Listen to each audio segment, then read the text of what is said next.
Welcome back. Knowing what to say to your kids about coronavirus is difficult, and obviously it depends on what age they are. Right. Younger kids may wonder why they're not going to school or why they can't see their friends. Older kids may be scared about what they're seeing online or what they hear on TV. So how do you explain to them without scaring them, especially when the adults don't always have the answers with all of this? Well, I had a chance to Skype with parenting expert and regular PTL contributor Dr. Debbie Gilboa, and we started by talking about really young kids and what you should tell them.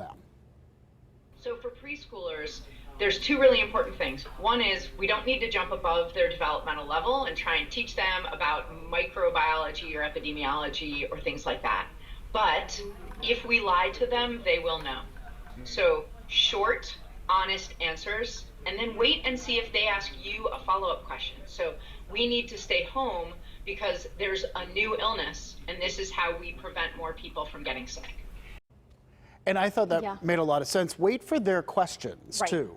You know. Well, and that we did tell Lila that exact thing, because she's of that age where she can understand that people are sick, and we don't want to get sick. And so we have to make sure that we stay at home, and that's why we can't play with your friends across the street. Right. She did say if you know that your child is particularly anxious and you know that they could get very concerned over any of the information as much as you try to be careful about it, she said then that maybe they require some special attention. So listen to what she said. So kids who are a little bit more prone to anxiety, even hearing that could make them really nervous.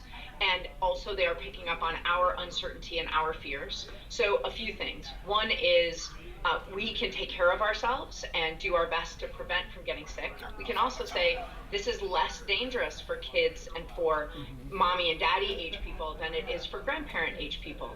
So one of the reasons we're staying home is to make other people healthier.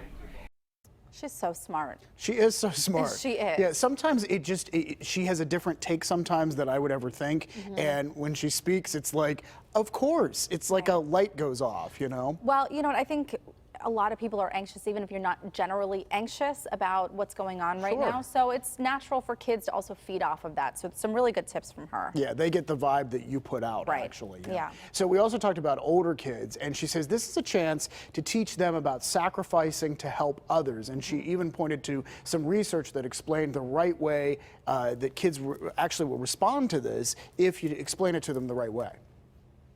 So with these kids, we want to ask them what they've heard so that we can have empathy for their feelings, but also help them correct any misinformation with facts. Going to fact-based sources like the CDC and the WHO and other sources you can trust really helps. And then helping kids have empathy for their feelings, but start to learn that important lesson that feelings and fears aren't facts, and that facts can help us inform our feelings. That's a really important lesson no matter what. But another thing that we can do, there was a research study in remote villages in another country where they told young kids, you got to wash your hands between going to the bathroom and eating so you don't get sick. And in a different village, they said, you got to wash your hands between going to the bathroom and eating so that your younger siblings and your grandparents don't get sick. And in that second village, the rates of hand washing among kids went way up. Kids are really ready to take responsibility for keeping other people healthy. So don't be afraid to tell them that we're doing this to protect the older people that we love. Oh, isn't that good? Yeah, you were shaking your head as she was saying that. Yeah. Yeah. Well, because I think that kids, sometimes they like jobs, they like that responsibility, and especially I think as they get a little older to have that, I don't know, the role of being a helper can certainly help in this situation. Yeah. Really good. She's, again, brilliant. She's really good. And, you know, as adults, of course, we're trying to do what we can to sort of feel like we have as much control as possible now because you always feel less anxious whenever you can take some control. So I talked to her about the importance of keeping a routine, not only in our lives, but in your kids' life, because really that can make things feel more normal.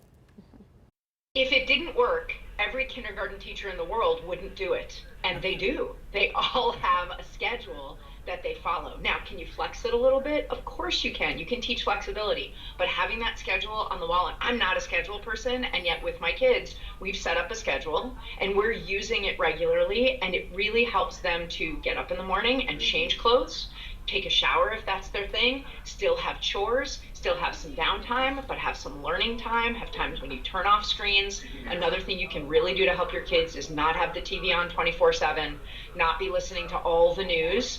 Get it. Remember back in the day when it was destination television? So set up the thing you want to listen to or watch and do that, and then turn it off or turn it to something fun, lighthearted, musical. There are all kinds of dance classes and music classes and doodle classes free online now that you can get with other people and have a communal experience from your home. Yeah, it's good advice. Oh, isn't that good? Yeah. Okay, so Lila has not gotten out of her pajamas. Oh, really?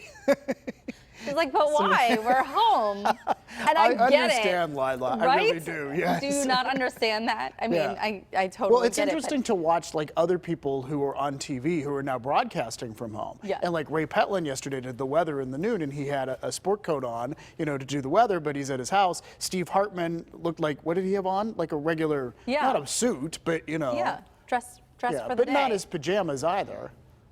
Couldn't see his pants. Well, that's true. That's what I said to Ray Petlin. We never Are really you in your know. sweatpants? All right, well, we want to thank Dr. Debbie Gilboa, Yeah, Dr. she's G, as great. we call her, parenting expert, author, family physician, and regular PTL contributor. You will find a link to her Ask Dr. G website and books at pittsburghtodaylive.com.